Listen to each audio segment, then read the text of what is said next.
Kamusta po kayo? Bago po ang lahat, first things first.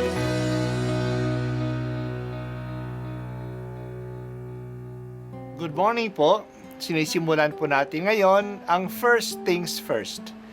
At dito po, tinatalakay natin sa unang bahagi ng umaga natin ay ang first readings na binabasa po sa banal na misa. Ito pong tinatalakay natin kasi madalas po kasi marami na tayong alam tungkol sa gospel readings. Pero konti po ang nagsasalita sa first readings. Pero ang first readings, bahagi din po yan ng Biblia, ng banal na kasulatan. Kaya susubaybayan po natin ang mga first readings, basahin po natin at kuminsan kailangan ng basahin ng 2 o 3 beses bago maintindihan kasi hindi po tayo sa familiar sa mga istorya at sa mga kaisipan na tinatalakay dito. Ang pagbasa mula sa unang sulat ni Apostol San Juan. Minamahal kong mga kapatid, yamang gayong kadakila ang pag-ibig ng Diyos sa atin, dapat din tayong mag-ibigan. Walang taong nakakita sa Diyos kailanman. Ngunit kung tayo'y nag-iibigan, nasa atin siya at nagiging ganap sa atin ang kaniyang pag-ibig. Nalalaman nating nananatili tayo sa Diyos at siya naman sa atin, sapagkat pinagkalooban niya tayo ng kaniyang Espiritu. Nakita namin at pinatototohanang sinugo ng Ama ang kaniyang anak bilang tagapagligtas ng sanlibutan. Ang nagpapahayag na si Jesus, ang anak ng Diyos, ay nananatili sa Diyos, at ang Diyos na may nananatili sa Kaniya. Nalalaman natin at pinananaligan ang pag-ibig ng Diyos sa atin. Ang Diyos ay pag-ibig. Ang nagpapatuloy na umiibig ay nananatili sa Diyos, at nananatili naman sa Kaniya ang Diyos. Ang pag-ibig ay nagiging ganap kung hindi natin kinatatakutan ang araw ng paghuhukom, sapagkat tayo'y tulad ni Kristo, kahit nasa daigdig pang ito. Walang kalakip na takot ang tunay na pag-ibig, sapagkat pinapawi ng pag-ibig ang anumang pagkatakot. Hindi paganap ang pag-ibig ng sinumang natatakot, sapagkat ang takot ay kaugnay ng parusa. Ang salita ng Diyos. Salamat sa Diyos. We are believers, pero hindi lang sapat na maniwala sa Diyos. Kahit na si Satanas ay naniniwala sa Diyos. At nanginginig pa siya sa harap ng Diyos. Ang Christian believer ay iyong naniniwala na mahal siya ng Diyos. Hindi dito naniniwala ang demonyo. Kaya demonyo siya. Pero mahal siya ng Diyos. Kasi kung hindi siya mahal ng Diyos, wala na siya. Madidelete na siya forever.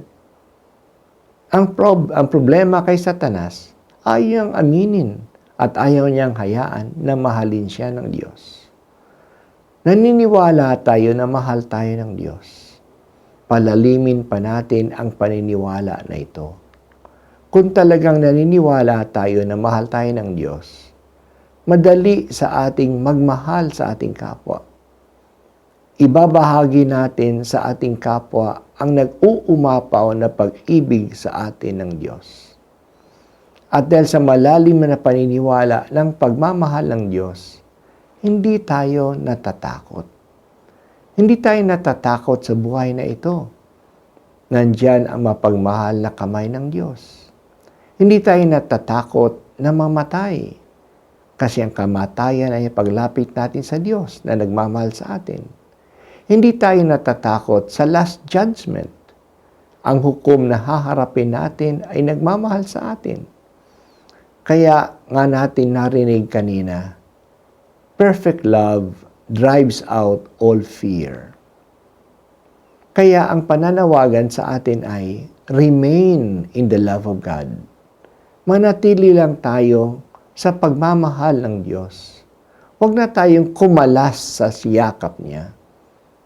Ibinigay na din ng Diyos sa atin ang banal na Espiritu na walang iba kundi ang kapangyarihan ng pag-ibig ng Diyos. Dito nakikita natin ang Holy Trinity sa kanilang commitment ng pag-ibig. Mahal tayo ng Ama. Ibinigay niya ang kanyang anak sa atin. Mahal tayo ni Jesus.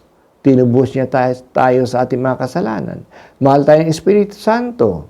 Siya yung pag-ibig ng Diyos na nananatili sa atin.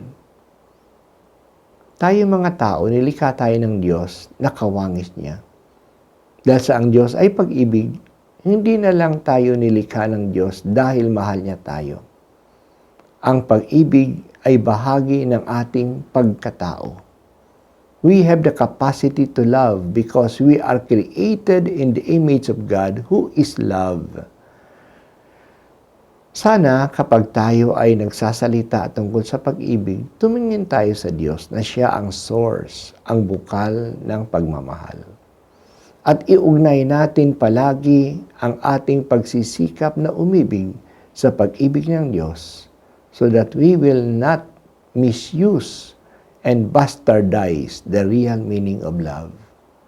Magiging tunay lang ang pag-iibigan kung iyan ay kaugnay sa Diyos because God is love and He is the source of real love. Pinupuri ka namin, Diyos, sa dakila mong pag-ibig. Hindi namin matarok ang lalim, ang lawak, at ang kadakilaan ng iyong pagmamahal. Pinupuri ka namin, O Diyos.